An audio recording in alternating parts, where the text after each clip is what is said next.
Assalamualaikum warahmatullahi wabarakatuh. Kembali lagi bersama saya Dita Imawan di channel saya Pasukan Ngarit Ke Sapi. Mungkin bagi rekan-rekan yang awal-awal mendaftar CPNS kali ini sangat menguji adrenalin, dimana banyak info-info yang bertebaran di sesama pelamar yang membuat rekan-rekan menjadi rancu akan satu informasi. Ada yang berkata bahwa aturan yang berubah-ubah berarti nanti rekan-rekan yang mendaftar di awal itu otomatis gagal. Ada yang berkata, kenapa ini seharusnya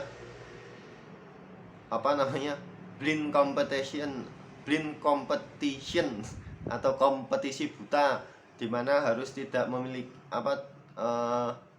dari instansi sendiri tidak menunjukkan jumlah pesaing, tapi kenapa ditunjukkan. Terus ada lagi yang bilang masalah dokumen-dokumen ini otomatis kalau tidak sesuai permintaan yang terbaru akan gagal. Jadi banyak sekali hal-hal yang tahun ini menjadikan rekan-rekan sering antusias dan juga merasa tegang dengan pendaftaran CPNS kali ini. Itu juga wajar karena tahun ini sendiri untuk CPNS sendiri peminatnya sangat besar, bahkan di instansi Kemenkumham sendiri sampai 300 kalau enggak 400 ribuan, dan itu menjadi rekor dari tahun-tahun sebelumnya. Jadi untuk seleksi CPNS itu memang sering terjadi perubahan peraturan-peraturan di pertengahan jalan. Jadi untuk rekan-rekan yang mungkin sudah mengisi dari awal, resume dari awal, karena sebenarnya di video-video saya sebelumnya sudah membahas bahwa nggak usah terburu-buru dalam mengisi atau mengakhiri pendaftaran. Tunggu sampai BKN menyatakan akan mengakhiri, baru rekan-rekan mengakhiri pendaftaran. Kan benar apa yang saya bilang bahwa awalnya kan tanggal 21 dan saat ini menjadi tanggal 26 untuk pengakhiran pendaftaran sendiri. Dan juga itu tadi yang seharusnya blind competition atau kompetisi buta, yang dimana jumlah pelamar itu tidak disebutkan, tapi karena beberapa instansi atau beberapa daerah memiliki jumlah pelamar 0 atau tidak memiliki pelamar sama sekali, atau pelamarnya lebih sedikit, dan salah satu daerah lain atau instansi lain pelamarnya terlampau banyak, maka diadakan satu hari. Itu sebenarnya cuma sehari itu doang. Jadi ditunjukkan jumlah pelamar di sini, jumlah pelamar di sini, dan di sini.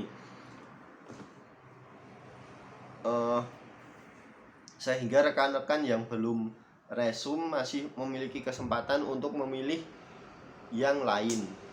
Itu kenapa rekan-rekan yang sudah terlanjur resume ya sudah, nggak usah protes, nggak usah bilang wah harusnya blind competition, kok sekarang nggak blind competition. Seperti itu nggak perlu. Maaf karena pakai bahasa Inggris jadi agak susah saya ngomong. Intinya kan semua itu punya cara masing-masing. Jadi bagi rekan-rekan yang sudah terlanjur melakukan itu, maka rekan-rekan menjadi pembelajaran bahwa cara itu atau teknik yang rekan-rekan gunakan itu kurang baik, bahwa terlalu terburu-buru itu tidak baik. Harus melalui pengamatan atau perkiraan lain, menggunakan strategi dari statistik dan juga lain sebagainya agar mendapatkan hasil yang terbaik.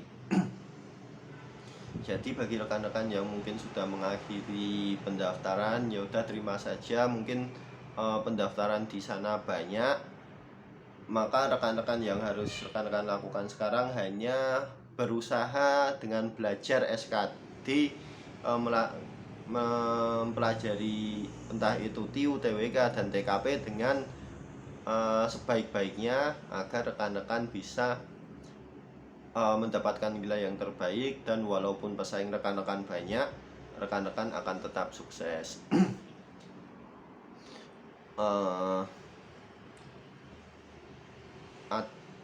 Untuk kejaksaan sendiri memang kemarin dibuka itu saya sempat melihat yang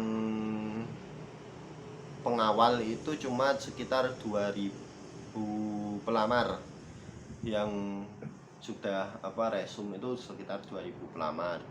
Yang pengadministrasi itu sampai 12.000 pelamar, bahkan yang mendaftar di situ tapi belum resum itu 20.000. Nah, ini yang menjadi pertimbangan dari PKN sendiri. Satu instansi, di mana instansi itu sama-sama kejaksaan, yang satu pengawal golongan SLTA 2000, yang satu pengadministrasian itu 20.000. Kan jomplang sekali. Nanti kalaupun ada yang lolos pengawal ini kan tidak semua lolos, mungkin seleksi administrasi ada 100 yang tidak lolos, kan jadi 1.900. Nanti SKD itu yang berat. Nanti kalau SKD itu banyak yang gagal, otomatis kan tidak bisa menutupi 3 kali formasi yang harusnya diminta 9.400 sekian, jadi dikali 3 berarti sekitar 12.000 atau 13.000-an ya, kan lebih dari 453, berarti 1.300 orang. 1.300 orang ini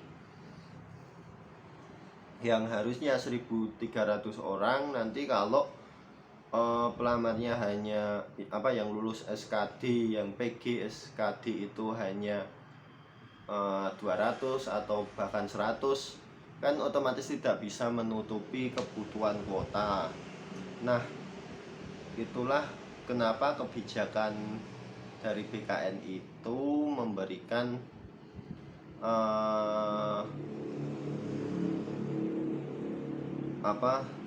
bocoran untuk peserta agar bisa mengganti yang belum resum, terutama bisa mengganti pendaftaran dari yang mungkin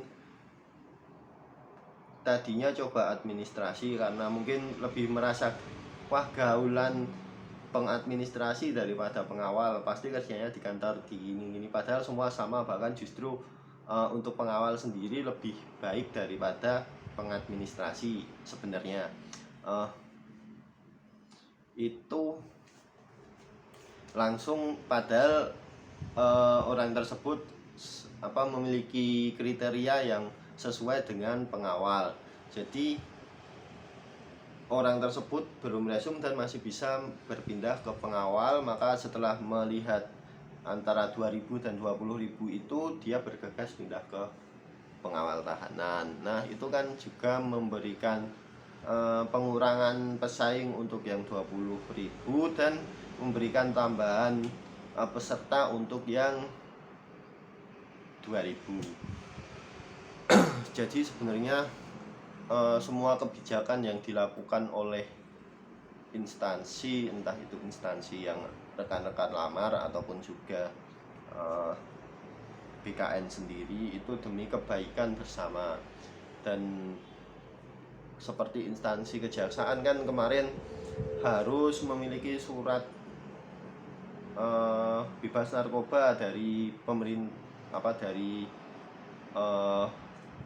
rumah sakit atau bidang yang diamanati pemerintah untuk melakukan tes narkoba. Ternyata diganti cuma pakai surat keterangan bebas narkoba dari RT, surat keterangan tidak menggunakan narkoba maksud saya dari RT. Nah itu kan mempermudah sebenarnya, tapi yang sudah terlanjur pakai surat bebas narkoba juga nggak masalah. Jadi rekan-rekan itu sebenarnya tidak perlu terlalu wah harus gini, harus sesuai dengan apa yang saya mau. Sebenarnya itu tidak benar, prinsip kayak gitu, maaf sebelumnya, tapi memang itu tidak benar. Semua itu tidak harus sesuai dengan apa yang rekan-rekan mau, tapi rekan-rekan harus sesuai dengan apa yang instansi itu mau. Kalau rekan-rekan ingin jadi PNS harus memiliki sikap seperti itu.